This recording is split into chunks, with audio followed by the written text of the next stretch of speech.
goes the runner, and the pitch hit on the ground past Euclid, back into the corner. This will score Zobrist on his way to the plate.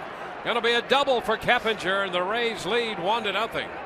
The Rays started the base runner Zobrist, and Keppinger got it just past Euclid up the line. And with Zobrist breaking, he comes all the way around to score. Well, fastball count, a guy at the plate that can handle the bat, a guy on the mound that gave up 31 stolen bases last year. Perfect combo for that hit and run, and he gets it right down the line. A full head of steam by Ben Zobrist. See Tom Foley waving him around to score, and a quick start here for the Rays in the second inning.